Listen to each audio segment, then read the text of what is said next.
அனைவருக்கும் எஸ்பி ஸ்லோகாஸின் இனிய வணக்கம். ஸ்ரீ அன்னபூர்ணா ஸ்தோத்திரத்தை இந்த பதிவில் நாம் பார்க்க போகிறோம். இந்த ஸ்தோத்திரம் ஸ்ரீ ஆதி சங்கராச்சாரியரால் அருளப்பட்டது.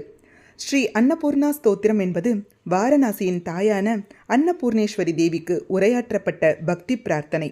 அன்னம் என்றால் உணவு அல்லது தானியம் என்றும், பூர்ணா என்றால் முழுமையானது என்றும் பொருள். இவ்வாறு அன்னபூர்ணா என்றால் உணவு மற்றும் ஊட்டச்சத்து கொடுப்பவர் என்று பொருள். அன்னபூரணி தேவி ஊட்டமளிக்கும் இந்து தெய்வம், சிவபெருமானின் துணைவியான பார்வதி தேவியின் அவதாரம். இந்த பதிவில் உள்ள அன்னபூரண அஷ்டகம் பாடல் வரிகள் மிக சக்தி வாய்ந்த ஒன்றாகும். ஸ்ரீ அன்னபூர்ணா ஸ்தோத்திரத்தை ஒருவர் பக்தியோடும் முழு மனதோடும் துதிக்கும் பொழுது அவர் விரும்பிய லட்சியங்களை அடைய உதவும். ஸ்ரீ அன்னபூர்ணா ஸ்தோத்திரம். ஸ்ரீ குருப்யோ நமஹ. நித்யானந்தகரி வராபயகரி சௌந்தர்யரத்னாகரி நிர்தூதாகில கோர பாவனகரி பிரத்யக்ஷ மாஹேஸ்வரி பிராலேயாச்சல வம்ச பாவனகரி காஷீபுராதீஸ்வரி भिक्षां देहि कृपावलम्बनकरी मातान्नपूर्णेश्वरी नानारत्नविचित्रभूषणकरी हेमाम्बराडम्बरी मुक्ताहारविलम्बमानविलसत् वक्षोजकुम्बान्तरी काश्मीरागरुवासितारुचिकरी काशीपुराधीश्वरी भिक्षां देहि कृपावलम्बनकरी मातान्नपूर्णेश्वरी योगानन्दकरी रिपुक्षयकरी धर्मैक्यनिष्ठाकरी चन्द्रार्कानलभासमानलहरी त्रैलोक्यरक्षाकरी सर्वैश्वर्यकरी तपःफलकरी काशीपुराधीश्वरी भिक्षां देहि कृपावलम्बनकरी मातान्नपूर्णेश्वरी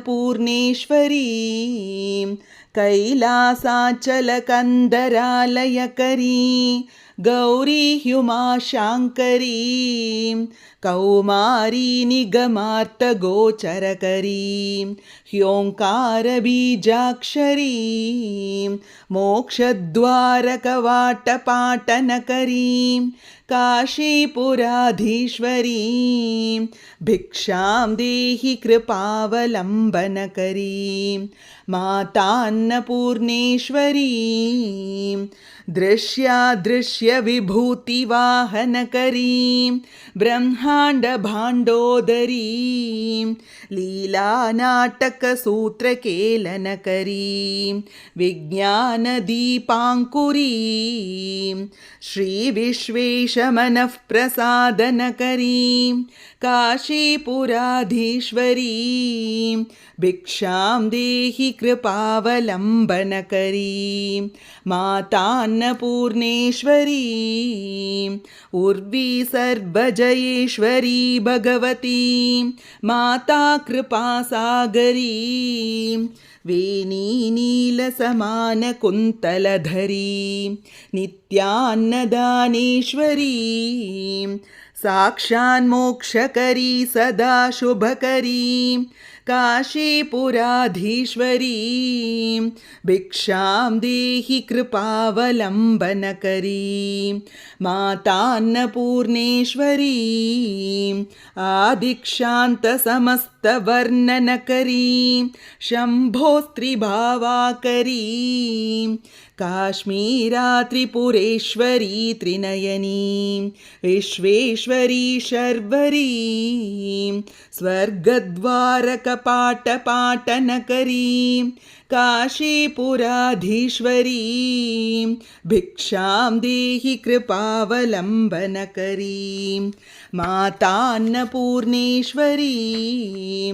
देवी सर्वविचित्ररत्नरुचिता दाक्षायिनी सुन्दरी वामा स्वादुपयोधरा प्रियकरी सौभाग्यमाहेश्वरी भक्त भक्ताभीष्टकरी सदा शुभकरी काशीपुराधीश्वरी भिक्षां देहि कृपावलम्बनकरी मातान्नपूर्णेश्वरी चन्द्रार्कानलकोटिकोटिसदृशीं चन्द्रांशुबिम्बाधरी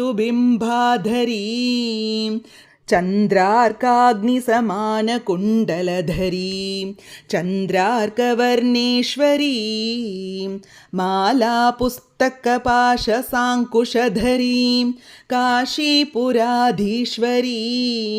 भिक्षां देहि कृपावलम्बनकरी मातान्नपूर्णेश्वरी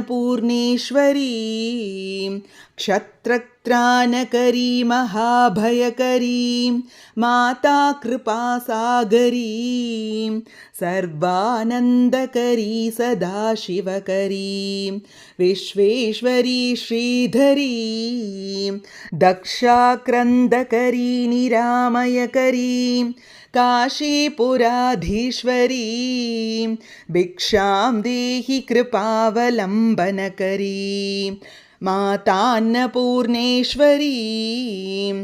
अन्नपूर्णे सदा पूर्णे शङ्करप्राणवल्लभे ज्ञानवैराग्यसिद्ध्यर्थं भिक्षां देहि च पार्वती माता च पार्वती देवी पिता देवो महेश्वरः बान्धवा शिवभक्ताश्च स्वदेशो भुवनत्रयम् सर्वमङ्गलमाङ्गल्ये शिवे सर्वार्थसाधिके शरण्ये त्र्यम्बके गौरी नारायणि नमोऽस्तु ते। इति श्रीमत्परमहंसपरिव्राजकाचार्यस्य श्रीगोविन्दभगवत्पूज्यपादशिष्यस्य श्रीमच्छङ्करभगवतकृतौ अन्नपूर्णास्तोत्रम्। हरिः ओं श्रीगुरुभ्यो नमः। हरिः ஓம். வறுமை நீங்கவும் உணவு பஞ்சம் ஏற்படாமல் இருக்கவும் ஞானம் பெறவும் வேண்டி இந்த அன்னபூர்ணா ஸ்தோத்திரத்தை துதித்து வழிபடுவோம். ஸ்ரீ அன்னபூர்ணி தேவியின் ஆசியும் அருளும் அனைவருக்கும் கிடைக்கட்டும். இது போன்ற ஸ்லோகங்களுக்கும் ஆன்மீக விஷயங்களுக்கும் மறக்காம நம்ம சேனலை சப்ஸ்கிரைப் பண்ணிக்கோங்க. நல்லதே நடக்கட்டும், நன்மையே பிறக்கட்டும். நன்றி, வணக்கம்.